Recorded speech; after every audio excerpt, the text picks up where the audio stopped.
Salut à tous, mais je dirais même salut à tous, parce qu'on vient de se quitter, on vient de faire une première partie sur la Ligue 1. Et là, c'est la deuxième partie du podcast où on va essentiellement s'arrêter sur le bilan du mercato du Paris Saint-Germain. Et ensuite, on basculera sur la Ligue des Champions, sur le match de mardi soir qui opposera le Paris Saint-Germain à la Juventus Turin. Donc, j'ai inutile de vous présenter Yacine qui était déjà là en première partie. Le coach Yacine, de toute façon, il est toujours avec moi. Je ne le lâcherai jamais. Voilà, ça c'est dit. Et je vous présente mes deux nouveaux camarades du jour. Un qui n'est jamais venu dans ce podcast, c'est mon ami Mirko. Alors, pour vous présenter mon ami Mirko, qui a un superbe maillot du Napoli, qui date des années 80, qui vient de me dire, c'est celui de Maradona, Ouais. il semble. La première année des 7 ans de Maradona, Napoli, 84-85. Donc voilà, moi je serai là principalement pour discuter de l'arrivée de Fabian Ruiz à Paris, raconter ce qu'il a fait pendant les 4 ans à Napoli en arrivant du Betis, et pourquoi pas aussi évoquer les grandes, on va dire les grandes envolées de la Juve et d'Allegri qui pour l'instant, on va dire, éclaboussent de son talent l'Europe du football. On va revenir effectivement, comme vient de vous dire Mirko, on va revenir sur le mercato, sur Fabian Ruiz évidemment de Napoli, et dans la deuxième partie, on évoquera la Ligue des Champions. Tu nous parleras de la rencontre qui a eu lieu ce week-end, de la triste rencontre qui a eu lieu ce week-end entre la Juve et la Fiorentina. Merci en tout cas d'être avec nous, Mirko. Alors si tu peux remonter encore un tout petit peu ton écran, qu'on voit bien ta tête. Ok, voilà.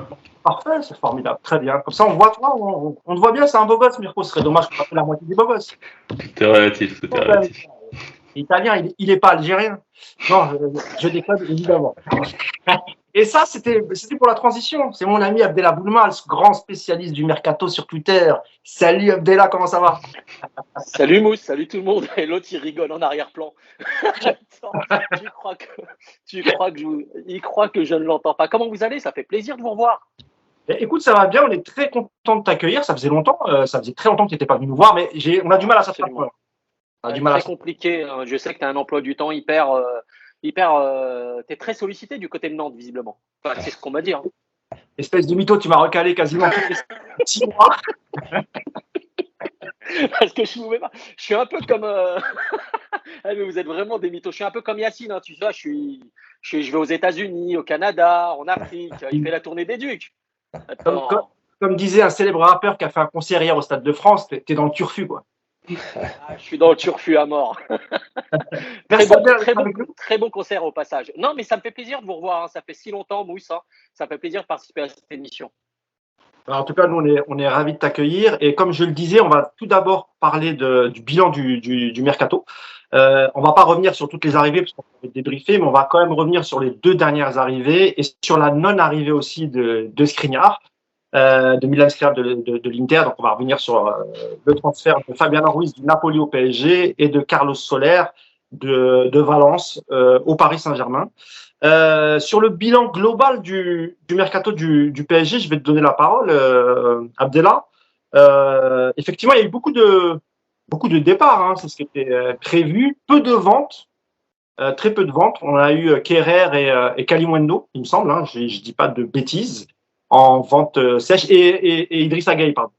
Et d'ailleurs, on va revenir sur pas mal de qui sont sortis sur Idrissa Gueye. Et Areola, n'oublie pas Areola. Non, mais tu vois, moi, il était sorti des radars, Areola. Pourquoi tu me remets Areola? J'étais bien moi sans Areola. Mais cette année, il compte, et il compte plus que beaucoup.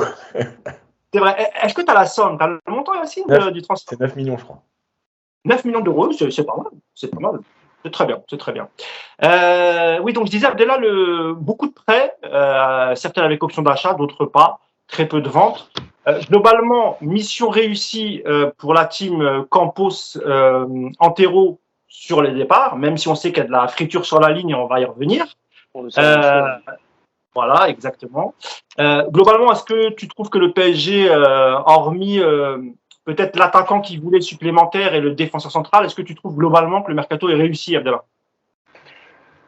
Ça, c'est une bonne question. C'est une question qui a été posée à maintes reprises ces derniers temps, à savoir, est-ce que certains chers auditeurs avaient la possibilité de noter ce mercato de 1 à 10. Je me suis prêté au jeu. De 1 à 10, je mets 5,5, 6. Pourquoi? Je m'explique.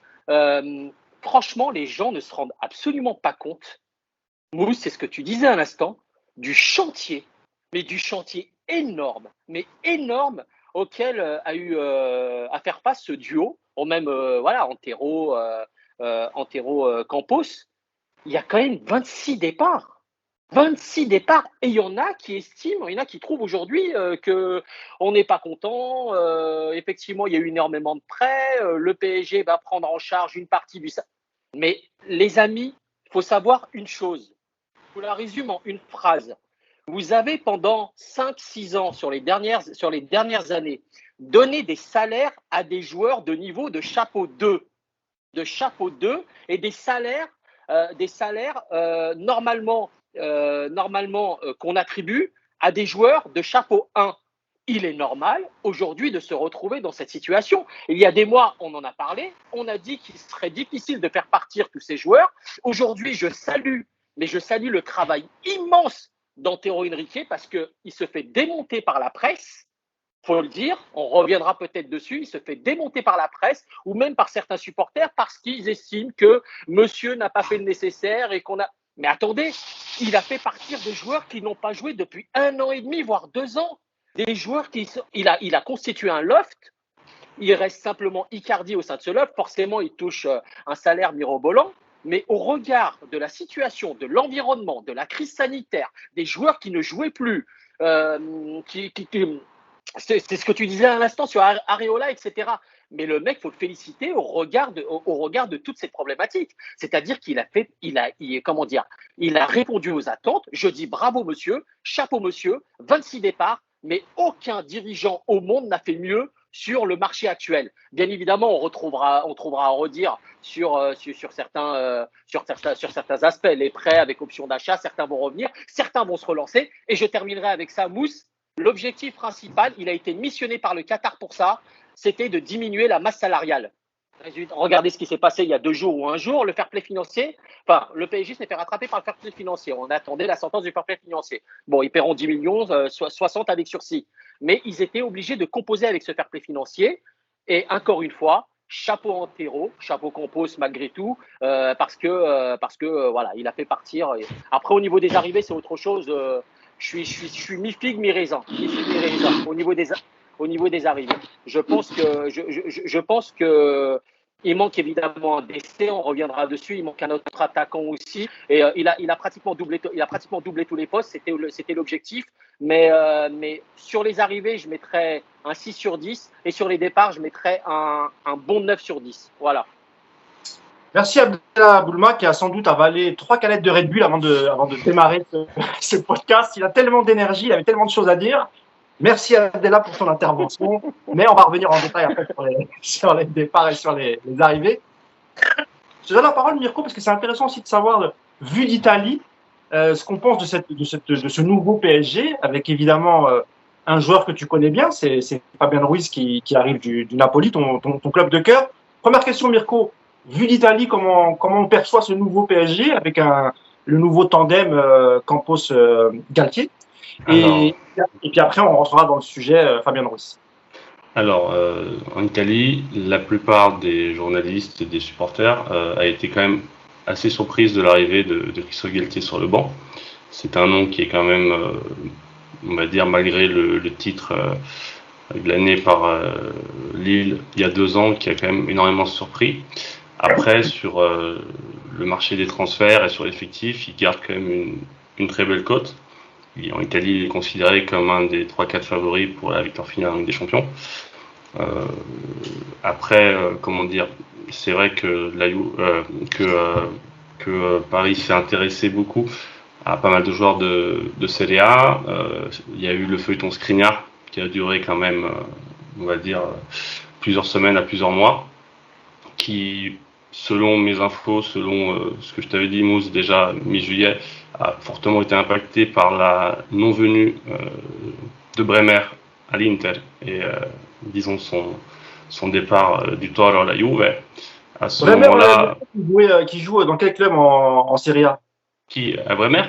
Bremer, il jouait au Torino, et il avait un accord depuis 5 à 6 mois avec l'Inter pour aller jouer aussi dans une défense à 3. C'est là où il a été excellent avec Juric au Toro. C'est là où il a été le meilleur défenseur de Serie A. Et pour un club qui est arrivé hors des places européennes, être élu meilleur défenseur, c'est très rare. Et c'est significatif de son niveau. L'Inter voulait le prendre pour le placer dans une défense à 3 où il a évolué déjà pendant 2 ans. Et finalement, se les fait souffler parce que la Juve a surenchéri jusqu'à 50 millions d'euros, bonus compris. Ça a rendu fou Inzaghi. Inzaghi avait accepté la vente de Skriniar à Paris, on va dire, mais avec une seule condition, c'était que Bremer vienne et qu'il décale De Vrij centre droit pour avoir et tout en gardant Alessandro Bastoni centre gauche. À partir du moment où Bremer ne signe pas, moi le 18 juillet, on m'a dit voilà, que Inzaghi a mis une pression très très forte de sa direction, en sous-entendant clairement qu'il pourrait démissionner si Skriniar était vendu. Oui, c'est vrai que tu m'en avais parlé. Alors là, j'en suis témoin parce que j'échange souvent avec toi lorsqu'il y a des intérêts de joueurs italiens pour le Paris Saint-Germain. Et tu m'avais dit attention, Mousse, c'est pas aussi simple que ça. Il ne partira pas s'ils ne tiennent pas le remplaçant. Et tu m'avais effectivement parlé de Bremer à l'époque. Je reviens vers toi après, Mirko, pour parler en détail de Fabien Ruiz. Je vais juste demander à Yacine, toi, depuis Vancouver, tu étais en stage. Faut-il le rappeler, avec la PSG Academy. Comment tu as suivi les derniers jours du mercato, Yass, et toi, en tant que suiveur et même supporter du PSG, est-ce que tu es satisfait? Est-ce que tu mets un bémol? Comment tu vois ça, toi? Moi, je suis un peu sur la ligne d'Abdella, c'est-à-dire que tu récupères une gestion sportive qui est désastreuse depuis plusieurs saisons, donc tu es obligé de prendre en compte le contexte. Et si tu n'arrives pas dans un club à zéro et tu dois tout faire, donc tu récupères ça. Tu récupères effectivement une masse salariale énorme, et notamment des salaires donc, de joueurs qui n'auront nulle part ailleurs. Dire à un joueur de 27 ans, 28 ans, même si, entre guillemets, quand tu es un peu à l'extérieur, le comprendre c'est dur, mais dire à un joueur, tu es à 6 millions, tu vas aller dans un club où tu vas toucher 3,5, c'est compliqué. Alors après, nous, on a du mal à se dire que ouais, le mec, il préfère rester sur le banc, en tribune, etc. Ça, c'est notre avis. Mais quand tu dis à un mec, écoute, tu touches 6 millions, je vais te donner va à Fulham pour 3,5, le mec, il te dit, bah non, c'est pas 3,5, ou alors on s'arrange. Ça, c'est malheureusement la réalité économique. La deuxième chose, c'est que on avait tous dit ici que le loft, c'était super, mais on savait que la contrepartie du loft, c'est que tu envoies le message de j'en veux plus. Pourquoi je vais t'acheter ta voiture que tu laisses au garage 10 000 euros alors qu'à 4 000 je peux l'acheter? Je serais débile. Donc c'est logique que les clubs aient attendu les derniers jours pour récupérer en prêt, puisque de toute façon, en fait, l'objectif du PSG, le premier objectif, il ne faut pas oublier, il y a eu l'idée de dire ils veulent faire des ventes, mais le vrai objectif, c'était d'avoir un effectif réduit et de ne pas avoir des boulets dans ton effectif qui vont te pourrir la saison. Donc, les prêts, oui, nous, en tant que supporters, on se dit, ouais, il y a des clubs, ils vendent, lui, 20 millions. Mais en fait, les clubs ne sont pas vendeurs à la base. Ou en tout cas, ne l'affichent pas officiellement. Nous, on a dit, allez là-bas, vous entraînez tout seul. De toute façon, on ne veut plus de vous. Donc, les clubs ont dit, bah, nous, on va attendre le dernier jour. Je pense qu'on va récupérer des prêts. Globalement, tu as voulu un effectif réduit, pas de boulet. Tu as fait ce qu'il fallait. Voilà. Donc, là-dessus, c'est positif. Et sur le recrutement, les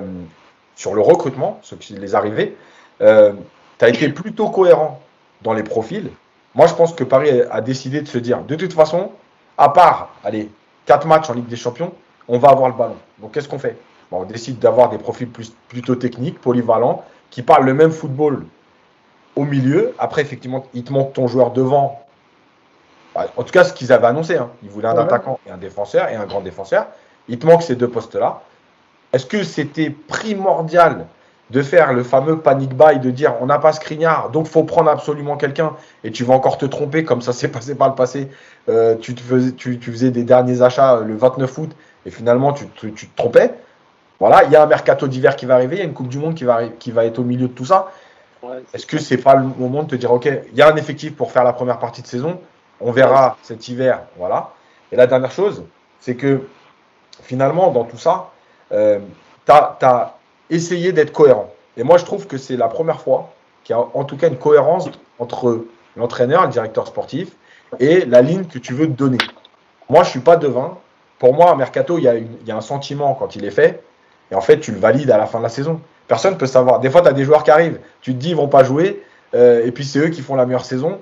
Et finalement, les joueurs à 50, ils font pas une bonne saison. Personne ne peut savoir si c'est un bon mercato. Donc nous, on a un sentiment. On verra sur la saison si c'est vraiment un bon mercato. Avant de te lancer, Mirko, sur Fabian Ruiz et rentrer dans le détail du joueur, le poste dans lequel il est le mieux, le système dans lequel il est le mieux, je voulais juste réagir à ce que tu as dit, Abdallah, tout à l'heure, sur le fait d'alléger la masse salariale. Ce qui n'est pas vraiment le cas, parce que sur la plupart des joueurs prêtés, la plus grosse prise en charge du salaire, elle vient. Ouais, je te laisserai le droit de réponse, Abdallah, t'inquiète pas. Le PSG prend quand même une partie conséquente du salaire, à part peut-être pour Kurzawa, où on sait que c'est un club anglais, en même temps, c'est pas surprenant. On sait que Fulham paiera un peu plus de peut-être 60% du salaire, mais pour le reste, si tu ajoutes les nouveaux joueurs arrivés avec leur gros salaire, plus les parties des salaires des joueurs que tu as prêtés, finalement, la masse salariale, pour moi, elle a pas diminué, elle a même augmenté. Je sais pas, si tu veux me répondre là-dessus, puis après, Mirko, on parlera de Fabian Ruiz. Je dirais, Mousse, que c'est relativement compliqué dans la mesure où, un, on n'a pas accès au compte, deux, c'est de la comptabilité de club.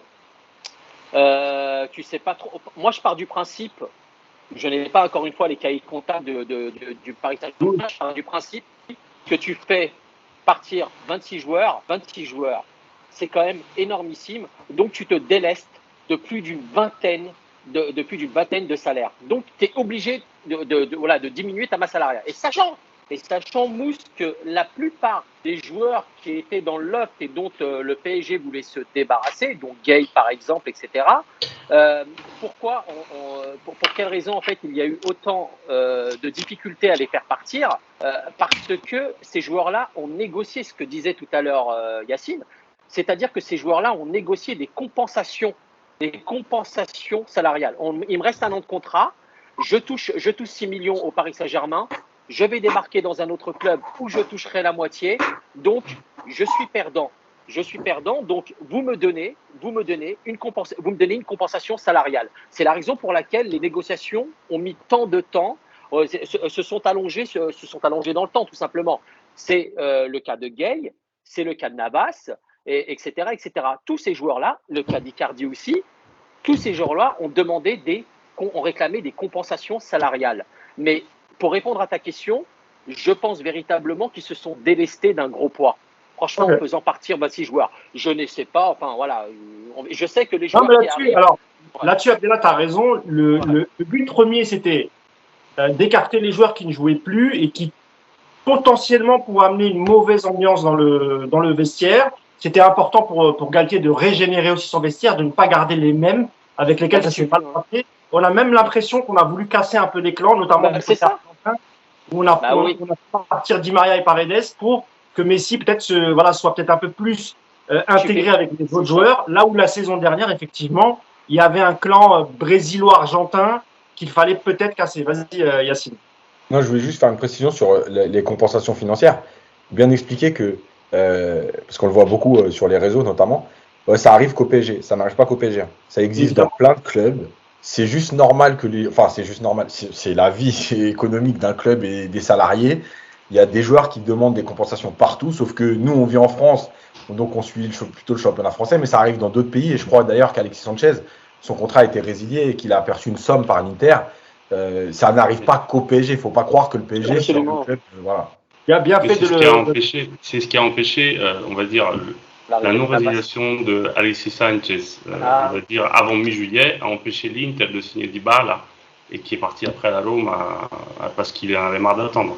Ouais. Exactement. D'ailleurs, je te laisse la parole, Mirko. On va parler tout de suite de Fabian Ruiz, le milieu de terrain en provenance du Napoli, un joueur que tu connais très très bien, évidemment. Joueur espagnol.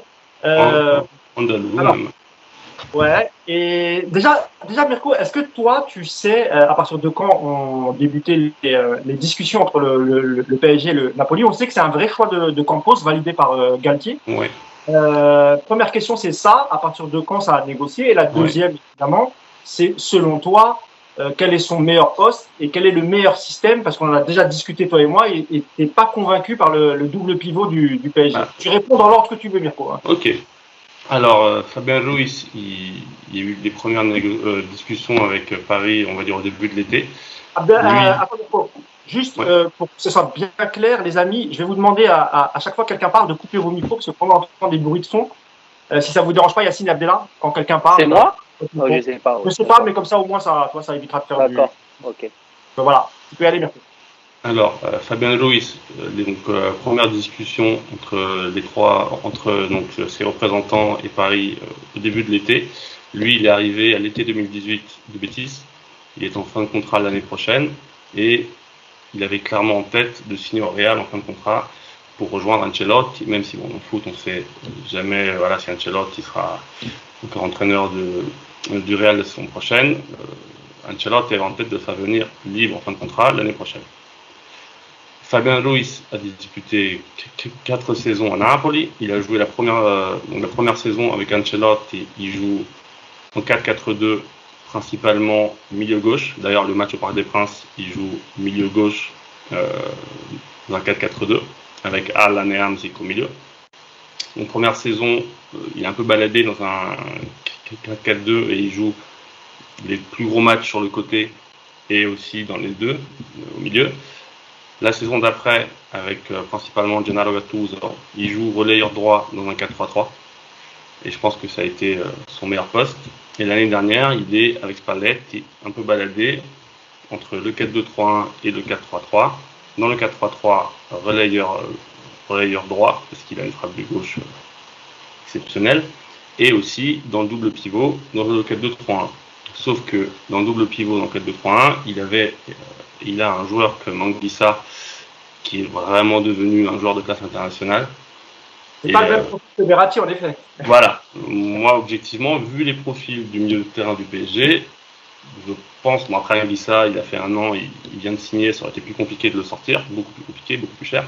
Mais clairement, à mon avis, Paris avait plutôt besoin d'un profil à la Anguissa que celui de Fabian, même si moi je trouve que un profil comme Fabian, c'est-à-dire un milieu relayeur avec une frappe l'année dernière, il faut savoir que ça a été le joueur longtemps de tous les championnats européens avec le plus gros nombre de buts marqués en dehors de la surface de réparation.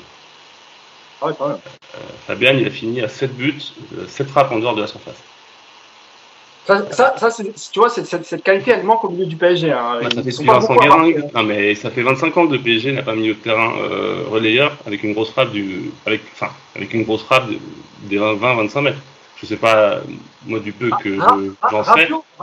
Rabiot était capable de le faire, il me semble. Hein. Oui, c'est vrai. Mais Fabian, c'est quand même le niveau au-dessus. Après, voilà, je pense, je trouve. Après, il a ses points forts, c'est clairement une frappe de balle et une technique vraiment de très haut niveau. Je pense que dans un milieu à deux, avec Marco Verratti à côté, effectivement, il y aura des adversaires, notamment en Ligue des Champions. S'il était amené à jouer ou à démarrer ou à jouer, effectivement, ça pourrait être un souci. Moi, j'ai le souvenir de Napoli-Milan en mars dernier, qui a été un match très important pour le championnat de Serie A de l'année dernière, où Spalletti a préféré se passer d'Anguissa et de jouer en 4-2-3-1 avec Lobotka et Fabian, face au milieu de terrain du Milan, qui est quand même à dimension physique importante. Milieu à 3, il y avait Tonal, il y avait Benasser et Kessi. Ça a été très compliqué pour Fabian au milieu. Parce que physiquement, surtout contre une équipe comme le Milan, qui en plus sur le côté gauche, c'est Théo Hernandez et Raphaël Leao, ça a été compliqué. C'est-à-dire que pour moi, c'est un super milieu de terrain dans un milieu à 3. Je pense que relayeur droit, c'est son meilleur poste. Dans un milieu à 2, contre une équipe qui a le niveau technique, physique, surtout, de te mettre en difficulté, je pense que ça va être compliqué. Après, tu sais ce que je pense de l'effectif du PSG, Mousse. Pour moi, surtout avec la non-arrivée d'un autre central, je ne vois pas comment le PSG peut faire une saison en jouant à 3 derrière avec 3 titulaires, un remplaçant comme Mukiele qui peut faire les 2 postes et un Danilo qui est certes peut jouer les pompiers de service, mais voilà, après ça c'est mon avis qui est peut-être assez marqué, mais je pense que Paris va de toute façon être obligé à un moment de repasser à 4 derrière et peut-être jouer avec un milieu à 3, avec Messi derrière 2 attaquants, voilà. Mais dans un milieu à 3, je pense qu'il serait plus à l'aise. Sinon, si Paris joue toute la saison avec ce double pivot et comme on dit ici en Espagne, effectivement, je pense peut-être que Fabian aura du temps de jeu et sera très bon contre des adversaires de second plan en Ligue 1. Mais même contre un top 5 de Ligue 1 ou sans parler de la Ligue des Champions, ça pourrait poser problème s'il est vraiment considéré comme un milieu de terrain défensif avec des capacités de physique, de pressing. Ça c'est pas trop son truc. Merci Mirko pour les précisions. D'ailleurs, je crois que c'est ton ordi qui fait du bruit, Mirko. En fait. D'accord, c'est vrai. Ça souffle en fait. Ouais. Ok, bah. Juste tu coupes le micro, le temps de l'intervention, c'est ouais, bon. Vas-y Abdallah. Non, justement, j'avais. Pourquoi parlons-nous, du côté italien, depuis l'arrivée de Ruiz, la signature de Ruiz au PSG, pourquoi on parle souvent de son, ce qui revient systématiquement, c'est son inconstance. On parle d'inconstance. Ah bah. Ça revient systématiquement. Quand on approche les journalistes napolitains, je me suis renseigné, on me dit attention, Abdallah, il est très inconstant comme joueur, irrégulier. Il est irrégulier. Après, ça dépend des saisons. Moi, je trouve que l'année dernière, il a quand même été beaucoup plus régulier que les saisons passées. Il a beaucoup progressé. Moi, franchement, l'année dernière, Fabian, son irrégularité, je l'ai pas vraiment remarqué. Après, c'est peut-être moi, j'ai vu quand même beaucoup de matchs au stade. Techniquement, après, moi, je ne parlerai pas vraiment d'irrégularité, mais plutôt de certaines limites. C'est un joueur qui, quand il se retrouve face à des milieux de terrain très costauds, il y a des équipes qui sont rapides, physiques, est en difficulté. Si c'est un joueur qui peut jouer contre, moi je me souviens du match contre Bologne fin octobre de l'année dernière, il marque un but comme souvent maintenant 25 mètres et le terrain, mais après tout le match, Napoli gagne 3-0, le match est au petit trot, et techniquement c'est très très fort. Par contre, je me répète, quand il y a un gros pressing sur lui, répété face à des joueurs qui physiquement sur les seconds ballons sont capables d'aller le chercher, c'est plus compliqué. Parce que paradoxalement, il peut mesurer 1m90, par contre, il n'a pas de jeu de tête, par exemple. Mirko, ouais. Est-ce que tu veux pas qu'on essaye sans casque? Parce que je me demande si c'est pas ça qui fait le bruit de ton ordinateur. Ok. Tu peux essayer pour voir? C'est mieux? Non, il y a toujours le souffle. Hein. En fait, il y a un grésillement de fond. Ouais, il y a un grésillement de fond. En fait, c'est pas très agréable. Mais bon, écoute, on va faire avec. Hein. L'ordi est assez ancien. Je vais essayer de changer. J'en ai un autre. Mais Ruiz, par rapport à tout ce qui se dit là sur Ruiz. Attends, Abdallah, attends 2 secondes. Parce que je voulais aussi l'avis de. Et après, je te redonne la parole, Abdallah. Je voulais juste ton avis, toi, Yacine, sur le profil justement de Fabien Ruiz. C'est un profil que tu aimes bien. Mais est-ce que, selon toi, comme le disait Mirko, ça peut s'adapter sur un double pivot, étant donné que lui, il est plus à l'aise dans un milieu à 3 et surtout qu'il est un peu plus devant en relayeur droit. Mais en fait, je pense que ça dépend.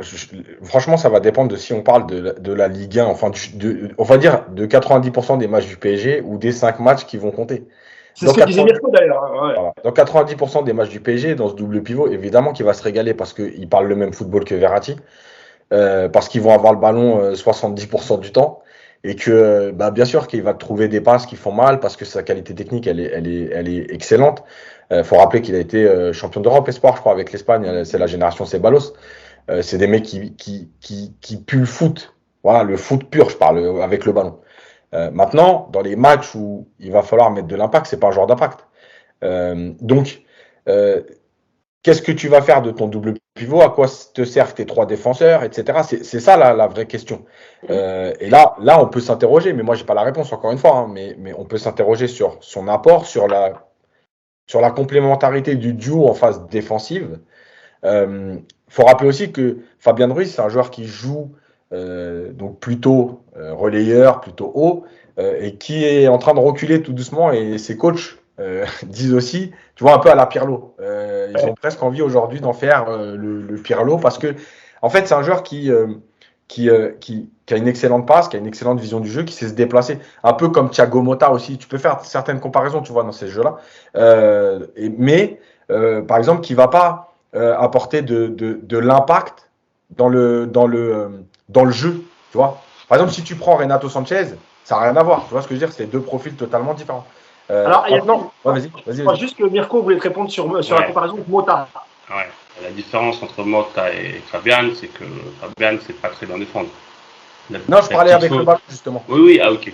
Non, parce que Dans les moi je pensais aux déplacements, deux tu sais, phases. dans le jeu court. Ah oui, avec le ballon, oui. Voilà. Avec le ballon, oui.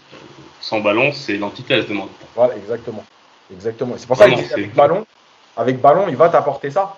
Mais dans les matchs qui comptent, où, tu vois, c'est presque comme Paredes, on l'a souvent dit l'année dernière, Paredes, dès qu'il y a un peu de densité, un peu d'intensité, bah, il n'arrive plus à trouver ces passes-là. Voilà. Mais en fait, c'est ce que j'allais répondre tout à l'heure. Mirko, j'ai oublié, quand il parlait des qualités de Fabian Ruiz, milieu technique avec une grosse frappe de balle, on a oublié que Paredes, il a un peu les mêmes qualités, Yacine. Même on se pose la question, en fait, pourquoi avoir fait partir Paredes pour faire venir Fabian Ruiz? La réponse, elle est ce que je disais au préalable, et Abdellah Bouma, tu pourras réagir aussi, c'est on voulait aussi casser quelques amitiés, Évidemment. quelques plans, et permettre aussi de régénérer les vestiaires, etc. Mais juste, donc je termine juste, juste pour ça, c'est que moi, je l'ai tweeté cette semaine, moi, je reste persuadé qu'il y a un environnement de 4-3-3 qui est en train de se dessiner pour certaines rencontres. Voilà, Paris fera pas la saison. Alors, déjà, moi, j'avais dit au début de saison que de toute façon, il y a beaucoup de clubs aujourd'hui, à part un ou deux, comme Liverpool et tout, mais qui changent de système la saison. Le Real, ils ont déjà joué à 3 derrière. Bon, City, c'est des fois à 3, des fois à 4, des fois voilà. Il y a cette idée, et je pense que quand on voit les profils des joueurs, ouais, quand même, il y a un sentiment de 4-3-3 derrière tout ça. Voilà. Mais bien Après, sûr, mais bien sûr. Mais tu as raison. Mais il a entièrement raison, Yacine. Au regard des profils recrutés, c'est une alternative. C'est le mot. C'est une alternative qui a été réfléchie par le duo Campos-Galtier il y a encore un mois. L'idée, effectivement, au regard de l'effectif et des profils, c'était de s'orienter naturellement vers une défense à 3, mais l'alternative, c'était effectivement ce milieu à 3. Ce milieu à 3. C'est des choses qui ont été mûrement réfléchies par le duo Campos-Galtier.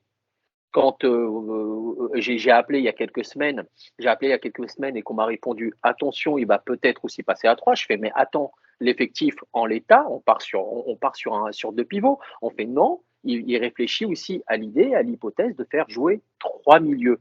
C'est exactement ce que tu disais, Yacine, là à l'instant. C'est pas quelque chose qu'on découvre nous en tant qu'observateurs, mais c'est quelque chose. C'est un schéma qui a été travaillé.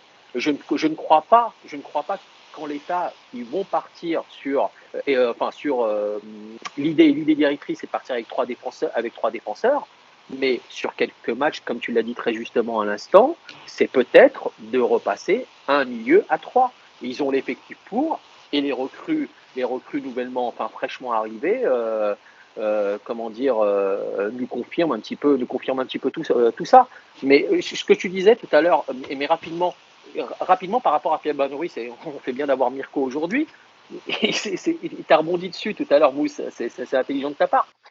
Tu recrutes Fabian Ruiz, tu as l'impression qu'on a les mêmes qualités que Paredes. Bien évidemment, tu as donné la raison. C'est insuffler un nouveau souffle au sein de cet effectif, casser un petit peu ce clan des Argentins, d'une certaine manière, même s'il y a un clan espagnol qui arrive finalement, qui casse un clan argentin pour faire venir un clan espagnol. C'est un peu curieux. Mais effectivement, tu as raison là-dessus. Mais au regard des profils, tu te dis, est-ce que ce Fabian Ruiz est capable de jouer à 2 avec Verratti ou même avec Vitinha, qui est devenu indispensable, et tu te dis, est-ce que lui est capable de jouer à 2 comme ça? Est-ce qu'à 2 avec Verratti, est-ce qu'il pourrait l'accompagner sur des matchs de Ligue des Champions à 2? Moi, c'est leur expérience qui me manque, tu vois. Je sais pas. Mirko va nous répondre sur la complémentarité avec Verratti. Alors, moi, je veux déjà revenir sur la comparaison avec Leandro Paredes.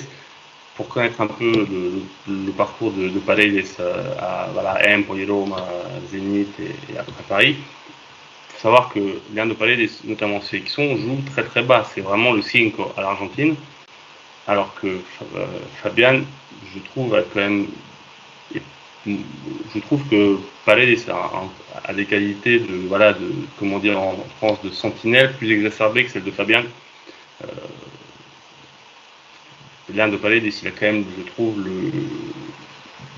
défensivement, je trouve qu'il apporte des garanties que Fabian aujourd'hui n'apporte pas. Par contre, on va dire dans les 30-40 derniers mètres, Fabian, pour moi, est sensiblement au-dessus. C'est des joueurs qui, pour moi, seraient plutôt complémentaires dans un milieu à 3. Leandro Paredes, je le verrais devant la défense, et Fabian en milieu relayeur. Pour revenir au double pivot éventuel, Luis Verratti, voilà, je pense que ça dépend vraiment du niveau des adversaires et de la configuration, et on va dire, qui est en face. Moi, je t'avais dit, Mousse, un adversaire justement que Paris, pour moi, devait éviter à tout prix en poule, c'était l'Inter. Tu te retrouvais face au milieu à 3, Barella, Brozovic et Akan, face au milieu à 2. Par exemple, tu allais jouer, je sais pas, mardi, mercredi prochain. Ça aurait été pour Paris très très compliqué. Parce qu'un Brozovic, pour aller le chercher dans ta défense, bah, Messi, Neymar, Mbappé, il aurait dû vraiment s'employer beaucoup, parce que quand tu te retrouves face à un milieu à 3 de ce niveau-là, et c'est même pas un milieu pour moi d'une équipe qui va aller très loin des champions, vu la poule dans laquelle ils sont tombés. Mais je pense que Paris aura beaucoup de difficultés contre des milieux à 3 d'une qualité vraiment niveau finaliste ou vainqueur de Ligue des Champions. Et puis, comme je te disais, moi aussi, il n'y a pas de secret, à part le Bayern, mais qui a un double pivot Kimmich Goretzka. Aucune équipe de niveau, on va dire, demi ou finale des champions joue à 2 aujourd'hui au milieu. Il n'y en a aucune. C'est effectivement très rare dans les grandes équipes européennes d'avoir un système avec un double pivot. Là, en ce moment, voilà, la Juve va très probablement jouer à 3. Je pense qu'ils vont faire Leandro Paredes, Locatelli, et puis ça va dépendre, est-ce que Rabiot est de retour ou non, et sinon ce sera McKennie qui jouera un peu comme hier. Mais voilà, après... Sur le changement de système, Mirko, la question, messieurs, a été posée à Christophe Galtier lors de la dernière conférence de presse avant la rencontre face à Nantes. On lui a posé la question si, au vu du mercato terminé, des recrues qu'il a eues, est-ce qu'il songeait aussi parfois à repasser à un système à 4, enfin avec un 4-3-3 ou un 4-2-3-1. Bon, il a confirmé que lui, son système, ça serait avec une défense à la 3, mais que voilà, la qualité de l'entraîneur, c'était de s'adapter et qu'il pouvait aussi s'adapter à l'adversaire. Et effectivement, Abdellah, quand on entend cette réponse, on a l'impression qu'il parle surtout de la Ligue des Champions, et peut-être pas de la Ligue 1, comme le disait Yacine, ou en Ligue 1, même avec un Fabian Ruiz, avec qui tu veux. Je pense que ça fait largement l'affaire. Absolument. Absolument. Je pense qu'on l'a vu encore hier face à Nantes, ces 5 victoires. Je pense qu'avec l'effectif que le PSG possède aujourd'hui, que tu joues à 2 ou à 3 au milieu, je pense que les 3 de devant feront systématiquement la différence. Ils sont intrinsèquement parlant au-dessus de tout le monde. Donc ils feront le nécessaire de ce point de vue-là. Mais effectivement, ça peut poser des problèmes en Ligue des Champions. Il y a une chose, un pan. Un pan qu'on n'a pas évoqué tout à l'heure, c'est qu'on parle de 3 milieux ou n'importe quoi, c'est que le duo Campos-Galtier recherchait, j'imagine, exclusivement des rampes de lancement pour les 3 de devant. C'est juste des rampes de lancement. Parce que quels sont les pourvoyeurs de ballons aujourd'hui? Gay n'était pas un pourvoyeur de ballons, Paredes l'était, Herrera ne l'était pas. C'était très horizontal. Attends, très peu. Mirko, tu peux couper le micro, Mirko, s'il te plaît, ça fait vraiment beaucoup de bruit. Merci. Ça manquait de verticalité. Et j'ai l'impression, en fait, c'est pas une impression, je pense que c'est ce qu'ils ont voulu faire, que ce soit du Carlos Soler ou que ce soit très technique, ou que ce soit du Fabien Ruiz très technique aussi, passe courte, passe longue, tir de loin, c'est de lancer les 3 qui sont devant. C'est de lancer les 3 qui sont devant, que ce soit Mbappé dans la profondeur, Messi un petit peu en électron libre et Neymar, bien évidemment, pour lui éviter de venir récupérer les ballons, que ce soit en 6 ou en 8. C'est justement leur laisser enfin l'opportunité de s'exprimer aux abords de la surface de réparation, parce qu'on a des gars enfin derrière qui font le nécessaire. On a des gars comme Fabian Ruiz, on le verra de toute manière, j'espère bientôt Carlos Soler, avec Verratti et Vitinha. Renato s'en charge, on pourra en parler un peu plus tard parce que voilà, il y a eu un gros débat sur Renato, mais effectivement, des vrais pourvoyeurs de ballon. Je ne sais pas si Yacine est d'accord avec moi là-dessus. C'est vrai que ces dernières années, on a manqué de vrais passeurs. ces 3 de devant? En gros, le seul pourvoyeur de ballon et qui fait un début de saison incroyable, c'est Verratti. On l'a dit sur les récents buts à l'avant-dernière passe, c'est souvent Verratti qui est là, qui sert de rampe de lancement. Bah vas-y, Yacine, tu peux donner ton avis là-dessus. Ouais, de toute façon, on l'a répété dans plein de podcasts depuis plusieurs mois, c'est qu'il était orphelin. Il était orphelin de ce joueur avec qui il pouvait échanger. Il était orphelin de ce joueur qui ressemblait, entre guillemets, à Mota. Voilà, il devait, lui, sortir des pressings tout seul et en même temps être capable de trouver les joueurs plus hauts, tout en sachant qu'il y avait 2 joueurs autour de lui à qui il ne pouvait pas donner le ballon. Donc c'était très compliqué. Là, au moins, il a des joueurs qui parlent le même football. C'est déjà plutôt intéressant et plutôt cohérent dans le recrutement. Je pense qu'on a fait le tour sur Fabien Ruiz. On a bien compris ses qualités, ses défauts. On va parler maintenant de la dernière recrue, puisqu'ils arrivent quasiment en même temps. C'est l'Espagnol Carlos Soler en provenance de Valence. Un autre milieu de terrain, peut-être avec un profil peut-être un petit peu plus offensif, qui joue un peu plus haut, qui peut jouer derrière les attaquants. Alors, la question, c'est est-ce qu'ils l'ont fait parce qu'ils n'ont pas réussi à faire un autre attaquant, bien que ce ne soit pas un attaquant, ou bien vraiment, c'est, comme on dit aujourd'hui, l'expression à la mode, c'est une opportunité de marché. On connaît aussi les relations entre le président Peter Lim, président de Valence, et Nasser El Khelaifi, qui sont au beau fixe. Ils s'apprécient beaucoup. Et d'ailleurs, ce transfert, j'imagine un peu que ça a aussi permis de signer Cavani derrière et lui filer, parce que Cavani, surtout le frère de Cavani, qui est un sacré négociateur et qui ne lâche rien, pas 1 euro, qui considère que son frère, même à 35 ans, mérite 8 millions d'euros par an, ce qu'il ne touchera pas à Valence, évidemment. Mais voilà, un mot là-dessus, tu veux commencer, Mirko, comme ça après on t'entendra plus avec ta...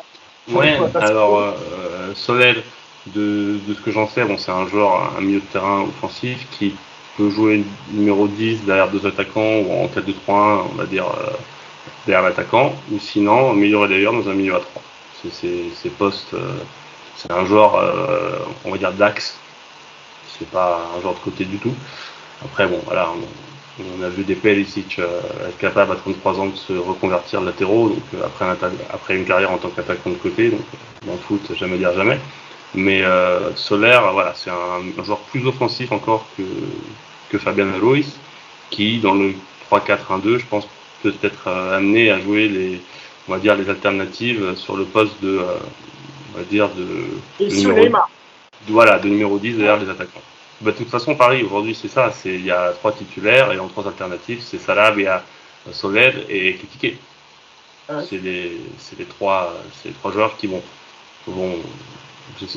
j'espère pour eux jouer un petit peu, parce que ce que je t'avais dit aussi, Mousse, avant votre match de Toulouse, c'est que je m'attendais à ce que Galtier fasse un minimum tourner.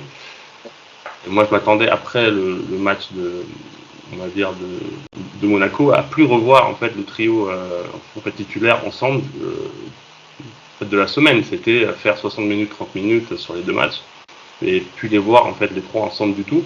Mais bon, voilà, je pense qu'il va les faire jouer, je pense, le plus longtemps possible avant la Coupe du Monde, et je pense que ça va donner à Soler le temps de pouvoir s'adapter. Pour revenir, je ne sais pas si Soler est dans les plans de Luis Enrique pour la Coupe du Monde. Ce que je sais, c'est que Fabian, il y a eu des petits soucis avec Enrique sur le poste euro, et que même si maintenant les listes sont élargies à 26, aujourd'hui, il n'est clairement pas dans les plans de Luis Enrique. D'accord, ok, c'est une bonne précision, et c'est peut-être aussi pour ça qu'on l'a fait venir, pour peut-être aussi compter un peu plus sur lui en deuxième partie de saison, même si on sait que le Napoli aussi a tout fait pour qu'il parte, parce qu'il ne voulait pas le voir partir gratuitement. Donc, c'est assez logique. Merci Mirko. Je peux couper ton micro. Je l'embête, le pauvre. Mais ne t'en vas pas quand même, hein. Reste là. Yacine, moi je voudrais que tu dises un mot aussi sur ce Carlos Soler. Parce que moi je trouvais aussi que c'était... Il y a des similitudes avec Sarabia, peut-être pas dans le physique, etc., mais sur le joueur polyvalent offensif qui peut jouer derrière les attaquants, qui peut redescendre un tout petit peu derrière en milieu relayeur, pardon. C'est le profil entre le milieu offensif et pas tout à fait l'attaquant, Mais est-ce que c'est, on va dire, la solution idoine parce que tu n'as pas réussi à avoir soit un ailier, soit un véritable attaquant? En tout cas, ça y ressemble. Ça y ressemble parce que moi, encore une fois, on n'invente rien. Galtier, il a fait des conférences de presse, il a bien expliqué. Il a expliqué qu'il voulait un attaquant et il a expliqué qu'il voulait un attaquant pour permettre à Mbappé de jouer deuxième attaquant. Bon, c'est pas Solaire. Voilà, c'est aussi simple que ça. Donc, je pense qu'il y a l'opportunité, il y a le fait de se dire aujourd'hui, est-ce qu'il faut un remplaçant, est-ce qu'il fallait un remplaçant à Messi ou plus un remplaçant devant une vraie pointe, en gros pour remplacer Icardi numériquement, on va dire. Taiki Tike qui peut le faire. Est-ce qu'il y a besoin d'un joueur confirmé alors que tu sais que les trois de devant sont. C'est déjà Parce que là, Yacine, en gros, Solaire, on peut dire qu'il remplace Draxler, en fait. Ouais, voilà, ouais, ça peut être ça, mais c'est ça. Et là aussi, en fait, pour moi, c'est le vrai point cohérent de ce mercato, il est réellement dans la polyvalence des joueurs. Voilà. C'est des joueurs qui peuvent occuper plusieurs postes. Alors, par exemple, Ruiz un peu plus bas au milieu, l'autre un peu plus haut au milieu. Mais voilà, Mukele, on l'a dit. Voilà, on est vraiment sur cette cohérence-là, à savoir, je peux utiliser Solaire à la place de Neymar, à la place de Messi. Je peux aussi utiliser Solaire si je repasse à 3 à la place de Ruiz, à la place de Vitinha. Voilà, on est dans cette polyvalence-là. Et tout à l'heure, Abdallah disait Paris a doublé tous les postes. En fait, non. Paris a des doublures à chaque poste, mais ils n'ont pas réellement doublé tous les postes. C'est qu'il y a des joueurs qui doublent 3 postes. Voilà, c'est ça la cohérence de l'effectif. Ils voulaient un effectif réduit pour intégrer notamment les Zaïre Emery et tout. Voilà. Solaire, ça correspond à ça. Il est polyvalent, c'est un très bon joueur de football. Là aussi, on est dans une cohérence de je parle le même football parce que c'est des joueurs qui aiment le ballon, qui aiment échanger, etc. Il peut remplacer 2 ou 3 joueurs suivant le système. Voilà, c'est bien et je pense qu'à ce prix-là aussi, c'est plutôt intéressant parce qu'il a 25 ans, je crois. Voilà, c'est un joueur qui est international, voilà, il n'est pas forcément dans les. Aujourd'hui, si tu fais la liste, si Enrique fait la liste des 26, il n'est pas forcément dedans, mais il n'est pas loin non plus. Donc voilà, il y a plein de choses là-dedans qui font que c'est un recrutement intéressant. Après, moi, je reste persuadé que c'était pas l'idée première devant de vouloir recruter ça. Après, on dit que c'est un choix de Campos aussi sur Solaire. Abdallah, un mot aussi sur Carlos Solaire. On ne sait plus quel est le choix de qui fait quoi, on ne sait plus trop. On ne sait pas si c'est Campos, on ne sait pas si c'est Antero. En tout cas, Abdallah, et ça Mirko pourra nous le confirmer, c'est pas avec De Laurentiis qu'on aurait vu ça. Hein. De Laurentiis, il choisit tout, il achète, il vire. Hein. Lui, il n'y a pas de intermédiaire. Hein, Mirko? Ouais, après, bon, si tu parles de Laurentiis et de Paris, il y a eu, bref, on n'en parlera pas, on s'étendra pas sur le sujet, mais c'est vrai qu'il y a eu une négociation pour Navas qui aurait fait quand même un bien, je pense, énorme à Napoli qui n'a pas abouti. Vous avez eu Sirigu, vous devriez être content. Ouais, ça c'est du chambrasse. Bah, ça a été, pardonne-moi, mais ça a été aussi très compliqué pendant longtemps avec Koulibaly. Que le Paris Saint-Germain. Ouais, Koulibaly, non, mais après, Abdallah, Koulibaly, il n'a jamais. Koulibaly, à part on va dire ce printemps où il a clairement dit à Giuntoli avant, via Ramadan et après De Laurentiis qui voulait partir, Koulibaly n'a jamais demandé son transfert, officiellement, jamais. C'est arrivé cet été. Koulibaly était très heureux à Naples, sa famille aussi, il est resté 7 ans au club. Et voilà, après, il faut. Bien sûr, on ne va pas faire de digression sur Koulibaly. Ouais. Mais justement, au PSG, on s'en fout un peu. Mais justement, je rejoins rapidement ce que disait Yacine à l'instant. Je sais pas, je suis relativement sceptique, j'espère me tromper, bien évidemment, sinon tout le monde va me tomber dessus sur Solaire. Sur le recrutement, t'as tout bonnement l'impression que c'est un panic buy ou presque. Effectivement, il a la possibilité de peut-être de venir remplacer Neymar, peut-être ou Draxler. C'est un joueur qui a la possibilité de jouer à gauche, au milieu, à droite, au milieu de terrain. C'est pas un joueur hyper expérimenté en Coupe d'Europe, me semble-t-il. Autant être honnête, je l'ai pratiquement jamais vu jouer. Moi, je vous pose la question. Il me semble que Valence, effectivement, en tout cas en Champions League, ça fait bien longtemps que Valence. Ça fait longtemps. Donc il jouait quand même, exactement, Mousse. Donc il jouait pas il jouait dans un club qui n'était pas, qui ne jouait pas les premiers rôles, je veux dire, en Liga espagnole. C'est quand même terrible de récupérer. Après, en backup, effectivement, ça peut être intéressant. Il a mis un certain nombre de buts. Il est vice-capitaine, me semble-t-il. Franchement, tu me poses la question, moi je suis relativement sceptique. Après, bien évidemment, on peut se tromper, on sait ce qu'il peut. Regarde. D'ailleurs, Abdallah, juste, je te coupe rapidement, c'est pour rappeler, que ce soit Fabian Ruiz ou Carlos Soler, le montant est sensiblement le même. Hein. Un peu plus de 20 millions, il me semble, pour Fabian Ruiz et 18-20 millions pour Carlos Soler. Vas-y, Abdallah. Bon, un petit panique bas, mais franchement, tu te poses la question de savoir, mais est-ce que ces joueurs vont pouvoir s'intégrer très rapidement à nouvelle langue, nouvel effectif, nouvel environnement? On sait ce que c'est. C'est exactement c'est ce qui se passe aujourd'hui avec Renato, qui met pas un pied devant l'autre. Voilà, on l'a vu dans le match d'hier. Et étrangement, il y a inversement, paradoxalement, je dirais, quand tu vois Vitinha qui ne parle pas la langue, que personne n'a vu jouer, sauf les spécialistes du FC Porto ou autres, mais en quelques matchs, il est devenu indispensable.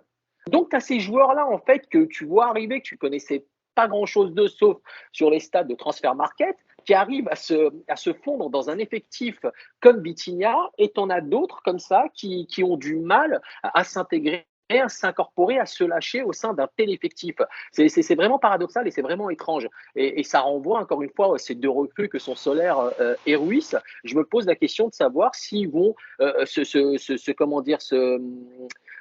s'accoutumer très rapidement à ce nouvel effectif, du Paris Saint-Germain, comme l'est aujourd'hui Vitinha, ou est-ce qu'ils vont prendre un petit peu, on va dire que je suis pas patient, comme le fait, comme les difficultés que rencontre aujourd'hui Renato Sanchez.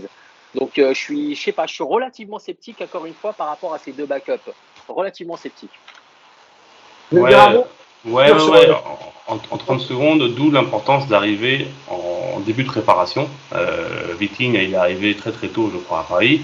Il a pu faire un mois pour pouvoir, on va dire, bien connaître ses coéquipiers. Il est entre guillemets monté dans le train le premier. Il a pris la place qui était libre et voilà. Et pour l'instant, il est titulaire indiscutable. Je pense que ça a été un avantage certain. Et comme la plupart des joueurs qui signent en début de mercato, je pense que c'est vraiment une chance et je pense qu'il l'a saisi pour l'instant. Oui, ça, je pense que c'est vraiment Campos qui a voulu le faire venir en tout début de mercato pour qu'il ait une vraie préparation, parce que tout de suite, dans leur esprit, ils savaient qu'il allait être de toute façon titulaire avec Marco Verratti dès le début de saison. Je pense qu'on a fait le tour sur les deux dernières arrivées et le bilan du mercato. On va se projeter maintenant vers la Ligue des Champions. Je rappelle le groupe du PSG, messieurs, pour la Ligue des Champions de l'édition 2022-2023. Du coup, on aura la Juventus Turin, premier adversaire, et les deux autres équipes dans le groupe, c'est le groupe H, il me semble, c'est ça? Oui. On aura le Benfica Lisbonne et dans une moindre mesure le Maccabi Haïfa, qu'on ne connaît pas de toute façon, donc on n'en parlera pas. Ni nous suivons le championnat israélien et on ne suit même pas cette équipe quand elle joue en Coupe d'Europe. Donc, on a très peu d'informations là-dessus. Et je pense que ils joueront à 11 derrière. Ils vont essayer de pas prendre une valise. Je pense que j'ai assez bien résumé la double confrontation entre Haïfa et le PSG. Et d'avance, nous souhaitons de tout cœur à Achraf Hakimi bon courage pour le déplacement là-bas. C'est très difficile. Donc voilà, amigo, essaye de pas trop tweeter avant le match. On en rigole, cela dit, c'est quand même triste. C'est quand même triste parce qu'on sait ce qui va se passer. Et comme nous, moi en plus en étant d'origine marocaine, j'ai une affection particulière pour mon compatriote Achraf Hakimi. Donc je l'embrasse s'il me regarde, même si je n'y crois pas 2 secondes. Il s'est lâché. Il est en roue libre. Sait-on jamais, les amis, sait-on jamais. Donc, ce qui va nous intéresser, messieurs, c'est évidemment la rencontre contre la Juve, mardi soir, 21h. Je vais donner tout de suite la parole à Mirko, parce que tu es le seul, je pense, qui a vu la rencontre entre l'exceptionnelle la Juve et la Fiorentina. Une bien triste Juve, Mirko. Disons que nous, supporters parisiens, on peut être rassurés après le match face à la Fio. Alors, oui, la Juve a fait tourner de façon assez loufoque devant. Vlahovic n'a pas disputé une seule minute. Alors, justement, je vais commencer par le début, excuse-moi, c'est de ma faute. Est-ce que tu peux nous dire déjà le 11 type de la Juve pour cette saison, les départs, les arrivées, et si je comprends bien, l'équipe qui a joué hier n'est pas forcément celle qui jouera mardi. Ni celle qui jouera en janvier, parce qu'il y a Federico Chiesa, qui est censé être leur meilleur joueur, qui est blessé. Il y a un certain milieu de terrain d'origine francilienne qui est blessé, qui est encore incertain pour la Coupe du Monde. Hier, ils ont démarré avec. Je parlais de Paul Pogba, bien sûr. Donc hier, ils ont démarré avec Mathieu Perin dans les buts. Il y avait Juan Cuadrado, latéral droit. Danilo, qui est reconverti maintenant défenseur central. Et Bremer, justement, excellent défenseur brésilien, avec Alexandre à gauche. Milieu à 3, Leandro Paredes devant la défense.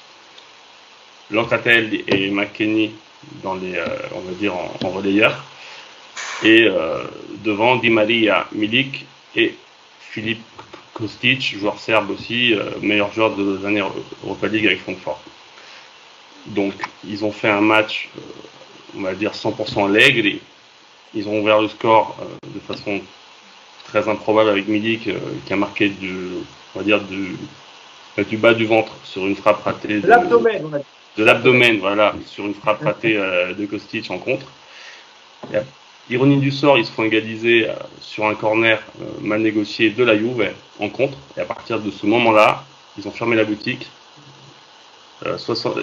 Un changement qui a beaucoup fait parler à la mi-temps, même si Di Maria serait un peu blessé. Il sort Di Maria et fait rentrer Mattia De Sciglio à la mi-temps. La Juve n'a pas tiré une seule fois au but en deuxième mi-temps.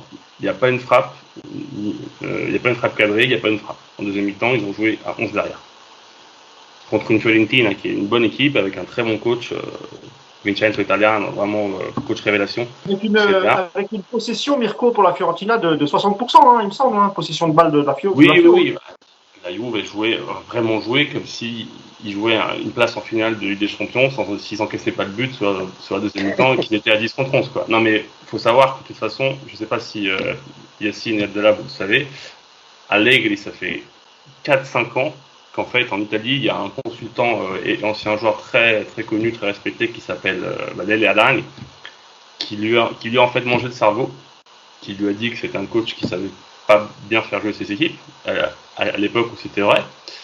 Et en fait, avec cette confrontation à la télé qui s'est répétée plusieurs fois, aujourd'hui, Allegri, il veut prouver à ses détracteurs qu'on peut gagner en faisant des incantations, en fait.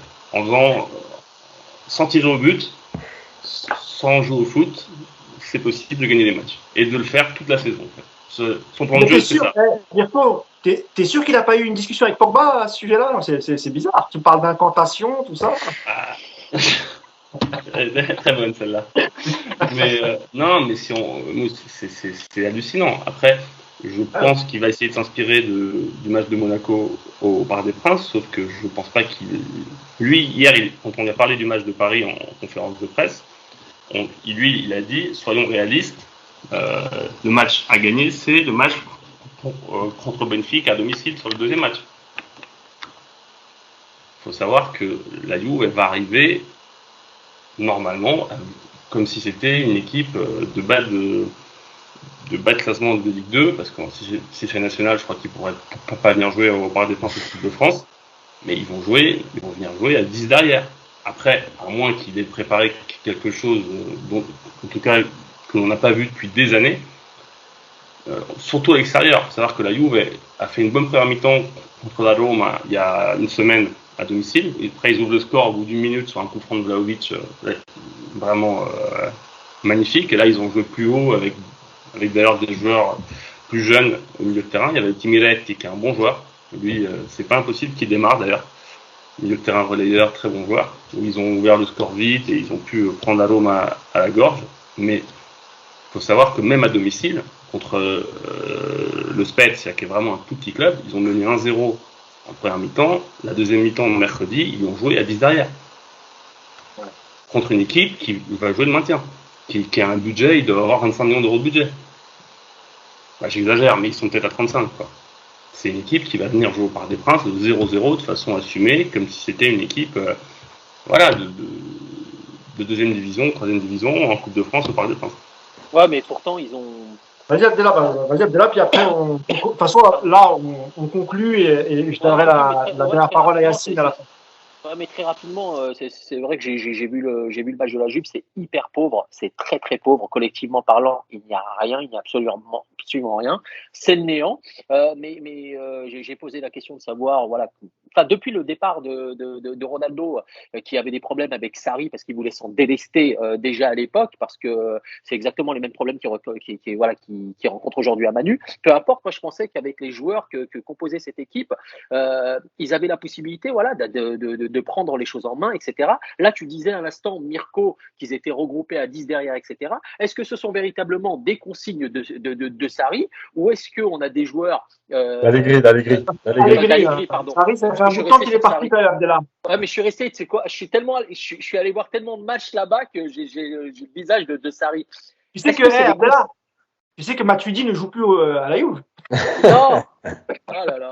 Et donc, du coup, le truc, je ne connais pas cette personne. Et du coup, ma question, c'est de savoir, mais est-ce que ce sont des consignes d'Allegri ou est-ce que c'est des joueurs qui sont en méforme parce que cette équipe dispose de joueurs qui sont capables de faire du jeu et qui sont capables aussi de gêner un petit peu le Paris Saint-Germain au Parc des Princes.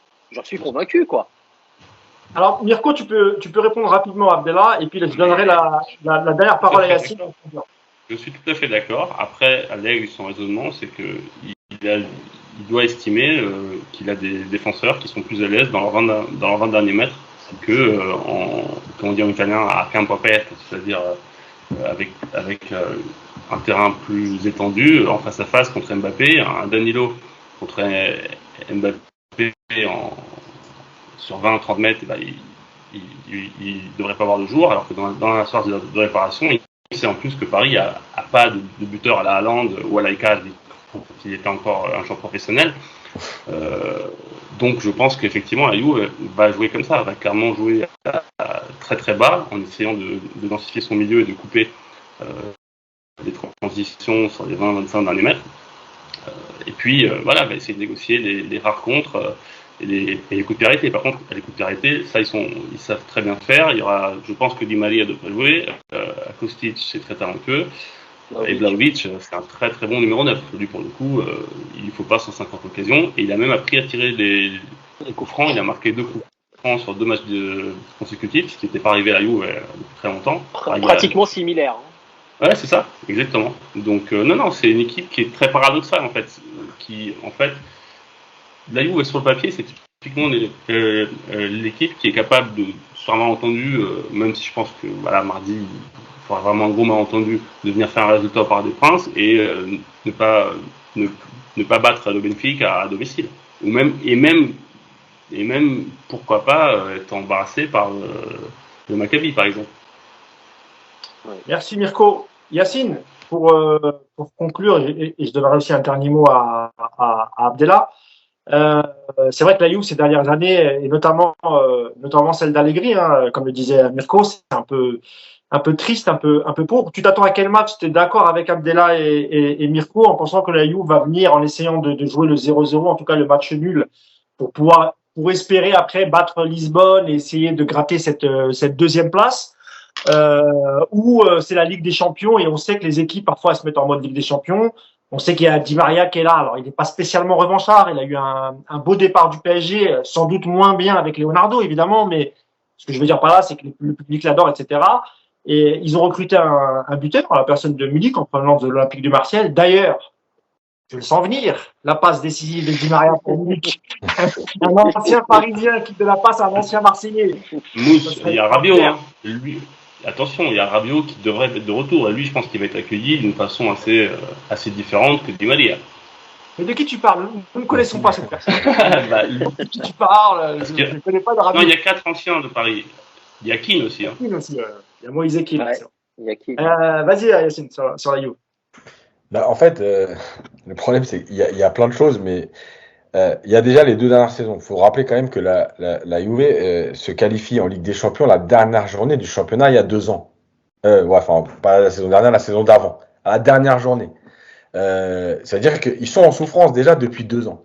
Il faut se rappeler de ce qu'a fait Allegri avant. Il y a eu des titres de champion et tout, Mais le football, ça n'a jamais été un football spectaculaire, etc. C'était mieux, attention, c'était mieux que les 2 dernières saisons, mais ça n'a jamais non plus été quelque chose d'exceptionnel. C'est Allegri. Ils ont essayé, Yacine, de changer avec Sarri, parce que c'est un entraîneur qui faisait bien jouer ses équipes, et puis ça n'a même pas fonctionné avec Sarri. Donc, Après, il faut savoir aussi la culture de la Juve. La culture de la Juve, c'est quand même, ça n'a jamais été non plus le spectacle. Hein. La Juve, c'est gagner.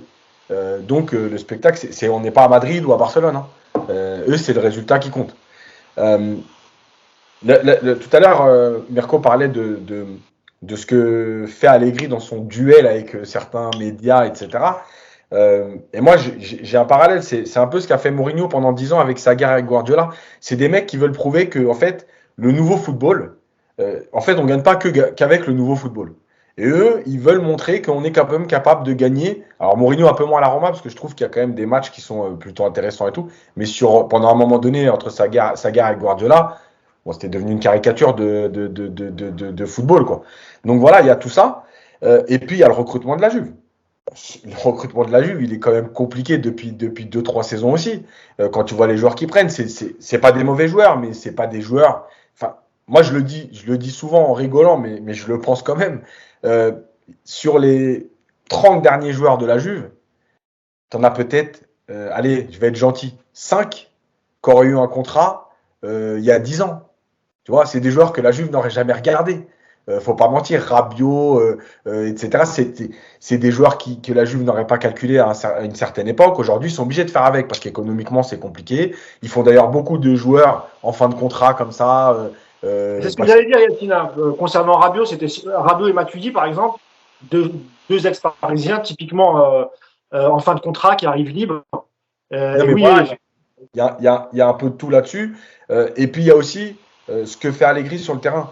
L'année dernière, par exemple, Locatelli, une fois il est 6, une fois il est 8, on ne sait pas trop. Enfin, tu vois, même lui, il cherche aussi ce qu'il y a à faire. Tu vois, il ne se servait pas. Alors, il y a une chose très importante, effectivement, c'est l'absence de Chiesa parce que c'était le dynamiteur. Et quand il n'est pas là, ça change quand même beaucoup de choses. Voilà, je pense qu'il y a une période un peu bizarre à la Juve. Je pense que la Juve, c'est plus un nom aujourd'hui que quelqu'un qui fait trembler l'Europe. Et il faut être honnête, si le PSG est sérieux contre cette Juve-là, évidemment que normalement, il y aura pas de problème. Mais par contre, cette Juve-là est capable de te pourrir le match. Quand je dis pourrir, c'est pas par le vice, mais pourrir, comme l'a dit Mirko. Voilà, venir avec 2 lignes de 4, bien compact, bien devant la surface, jouer une transition ou 2 sur Vlahovic, et puis on attendra ce qui se passera. Mais par contre, d'abord décider de ne pas prendre de but. Voilà, donc c'est le match qu'attend Paris. Je pense que ce sera ça. Et je pense pas qu'il y ait de surprise en disant tiens, on va les surprendre et on va aller les chercher, on va aller jouer et tout. J'y crois pas trop. Je voulais juste faire une dernière parenthèse sur Pogba. Juste pour dire un truc, c'est par rapport à toute l'histoire Pogba, je vais pas en parler. Hein. C'est plus pour dire, on a fait des podcasts où j'avais expliqué que moi je disais Pogba. Oui, que tu connaissais son marabout. Oui, je me rappelle très bien. Arrête, commence pas à dire des trucs comme ça. Ah, je vais pas le lâcher, lui, avec son marabout. Non. J'avais dit, Pogba, je le prendrais pas parce que certains joueurs en région parisienne, il y a un contexte très spécial et les faire venir à Paris au quotidien, je vous le dis tout de suite, ça va être très compliqué. Et il y a plein de gens qui me disent ouais, arrête de dire ça, pourquoi tu dis ça? Bon, voilà. Vous voyez pourquoi. Que l'histoire soit vraie, complètement vraie, un peu vraie, etc. Les joueurs parisiens, enfin franciliens, ils viendraient au PSG, l'environnement, il est plus que compliqué. Voilà, c'est pour ça que j'avais dit ça à l'époque, que je voulais pas de Pogba au PSG par rapport à tout ça. Voilà. Après, moi, alors, juste pour conclure sur Pogba, je suis d'accord avec toi et pas tout à fait d'accord parce que Pogba étant lui-même un personnage un peu caricatural, tu vois ce que je veux dire? Je pense que ça peut arriver à Pogba et je pense que ça ne peut pas arriver à un autre joueur qui va arriver à la banlieue parisienne mais qui serait plus discret, moins bling-bling. Tu comprends ce que je veux dire? Voilà, ouais, mais on connaît un paquet de joueurs de la région parisienne. C'est vrai, on sait qu'ils sont tous à un moment donné, alors pas raquettés parce que le mot serait un peu fort, mais des joueurs qui viennent gratter, et qui sont régulièrement, qui viennent taper chez eux à minuit, à 1h. Tu sais, N'Golo Kanté, qui a souvent été associé au mercato parisien, pourquoi il n'est jamais venu? C'est pour exactement ces raisons-là. Et oui, tu as tout à fait raison. Je voulais juste donner 2-3 informations avant qu'on se quitte.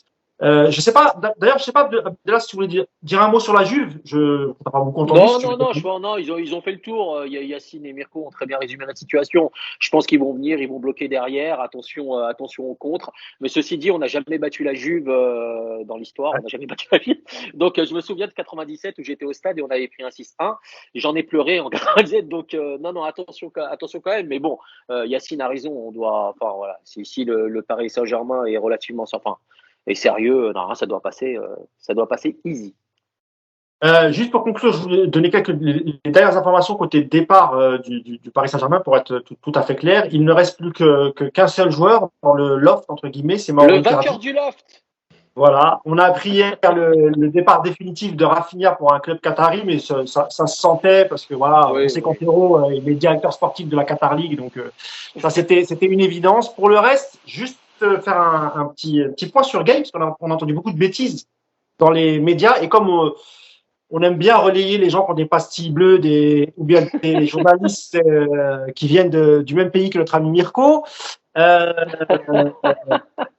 Évidemment que sur les sommes, c'est complètement faux. Jamais Paris n'a récupéré 10 millions d'euros pour le transfert de Gay. Gay était libre en janvier. Je pense qu'avec Abdallah, on avait effectivement les mêmes informations. Le prix payé par Everton pour le PSG, c'est 2 millions de livres. Grosso merdo, c'est 2 millions de livres. Donc, quand tu fais la bascule en euros, on est à 2,3, 2,5 millions de. Parce que là, avec le taux de l'euro en ce moment. Non, mais et tu es gentil. Ouais, de toute façon, ce qu'il faut calculer, c'est le montant du transfert, mais surtout ce que tu ne vas pas payer en termes de salaire et en termes de charges. C'est pour ça. Bref, c'est pour ça que quand j'expliquais à des supporters de Paris que financièrement le PSG se serait retrouvé sensiblement s'ils avaient libéré Navas, ils comprenaient pas. Quand je leur ai appris ce que va coûter Navas au PSG, toute charge comprise jusqu'en juin 2024 s'il reste les 2 ans, là quand ils ont entendu la somme, ça leur a fait un peu bizarre. Et idem, Mousse, et idem pour Icardi. C'est-à-dire que là, il y a une négociation pour ces 2 dernières années, me semble-t-il. Faudrait qu'on regarde ces 2 dernières années. On est loin de tous les autres joueurs. Là, c'est du très très haut niveau. Ah oui. Icardi, pour être clair, c'est quasiment 10 millions par saison. Et juste pour finir sur la fin du mercato, il y a eu pas mal de départs en prêt, effectivement. Il y en a un qui est un peu surprenant, c'est celui de Draxler vers le Benfica. Ouais. Là, c'est pareil, c'est la collection Campos ou Antero Henrique. Je pense que c'est Antero qui s'occupe des départs. Donc, c'est Antero Henrique qui a dû faire jouer ses relations pour que Benfica récupère. Alors là, c'est un prêt sec. Il n'y a pas du tout d'option d'achat. Il n'y a absolument rien.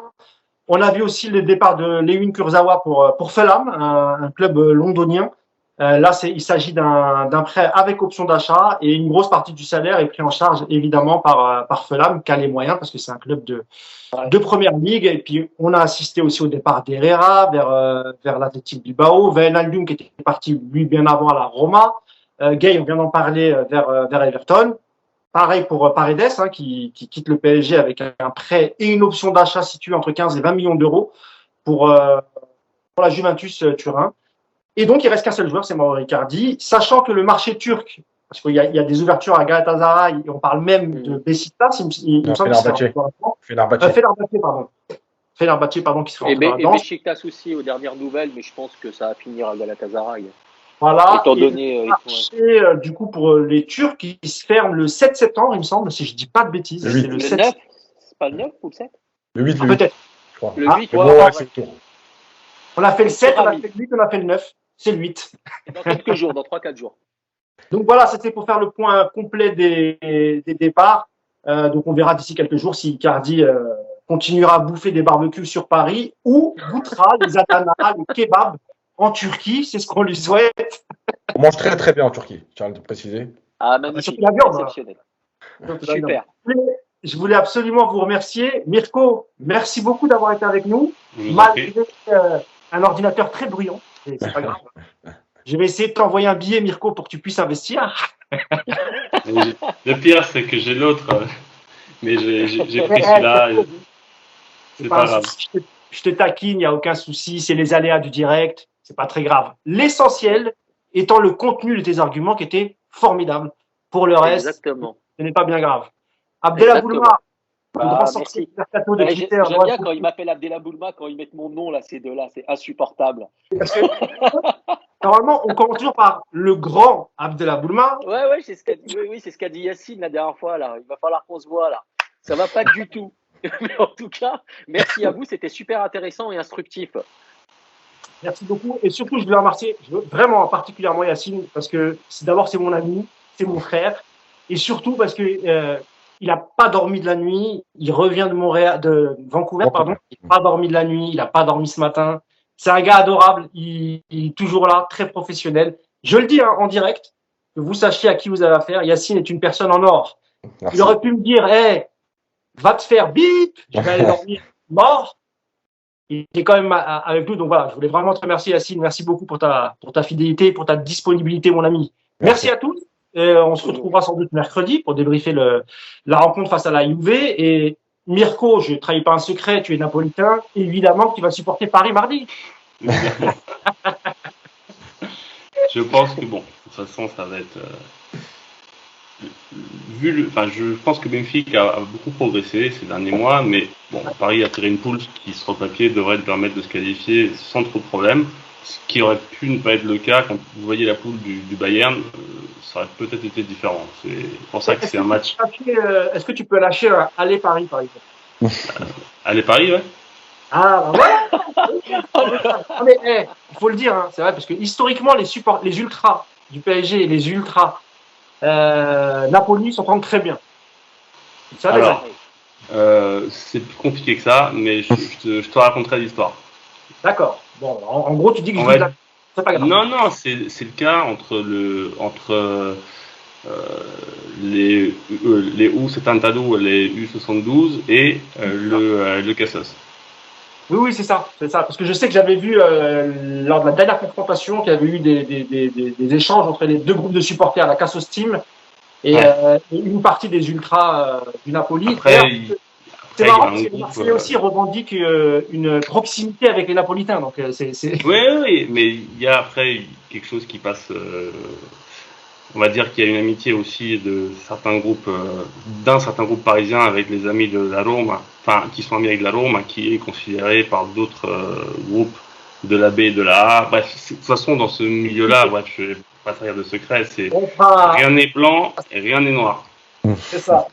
Merci encore, messieurs. Merci à vous. Et quant à nous, on se retrouve mercredi pour débriefer le match contre la Juve de Ligue des Champions. Merci encore et à bientôt. Ciao. Merci les gars. Ciao.